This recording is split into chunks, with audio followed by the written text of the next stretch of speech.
I have survived 3,194 days in hardcore Minecraft, all the while only popping 2 totems. Here are 10 tips that will allow you to do the same or potentially even better.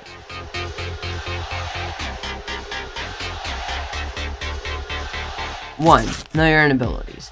Take the game at the pace necessary for your own survival. If you can fight the dragon with no armor, go ahead. If you can't enter the nether without protection 4, get that before going. Knowing your own abilities is what separates those who get cocky and die in the first dozen days and those who survive tens of thousands of days. 2. Use shields. Shields are undoubtedly among the most powerful items in Minecraft, at least until you have access to elytra and totems when dying. All you need is 6 wooden planks, 1 iron ingot, and a little skill, and you can block almost all damage. When you're caving or in the nether in an early game, shields are an absolute lifesaver. Go ahead and invest in one, you won't regret it. 3. Beat the game as quickly and safely as possible. It is a good idea to get powerful items such as the elytra as early as you can, so you are more powerful earlier, which generally leads to less death in the early game because the early game is shorter. Do not build a base of any kind apart from nether portals and chests and maybe a better basic villager setup before killing the ender dragon. 4. Know that the early game is hard, but the late game is easy. The game doesn't get any harder after you obtain endgame items such as netherite totems and elytra. In fact, it gets significantly easier as you can easily tank and breeze through large hordes of mobs. You're just as likely to die before you kill the ender dragon as you are to die in the following 1,000 days. Once you get past the early game, it is an absolute breeze. 5. Build a starter base. This will grind your world and give you a point to work out of. It is also very motivating to have such a place as you will want to expand it. 5.5. Subscribe. It is completely free and will help with you and me.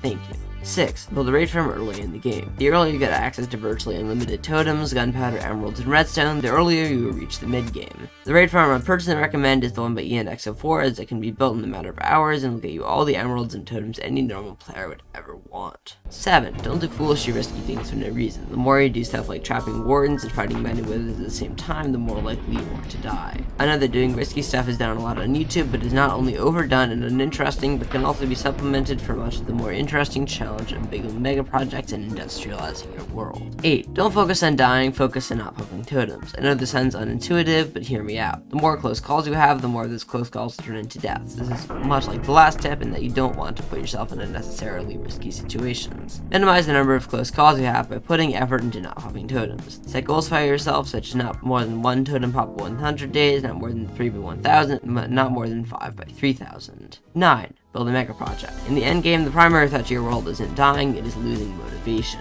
Building a mega project is a way to keep your motivation while also wowing others. If you get bored while building a mega project, take a break and build a farm or something, then come back to it later. 10. Don't cheat. Cheating is not only a way to invalidate your world, but it is also a way to lose motivation and fast. Cheating should be considered what you consider unfair, although I would consider cheating using most commands, server-side mods, and hacked clients. And that's about it. Thank you so much for watching this video. Don't forget to subscribe, and I'll see you in my next one. Goodbye.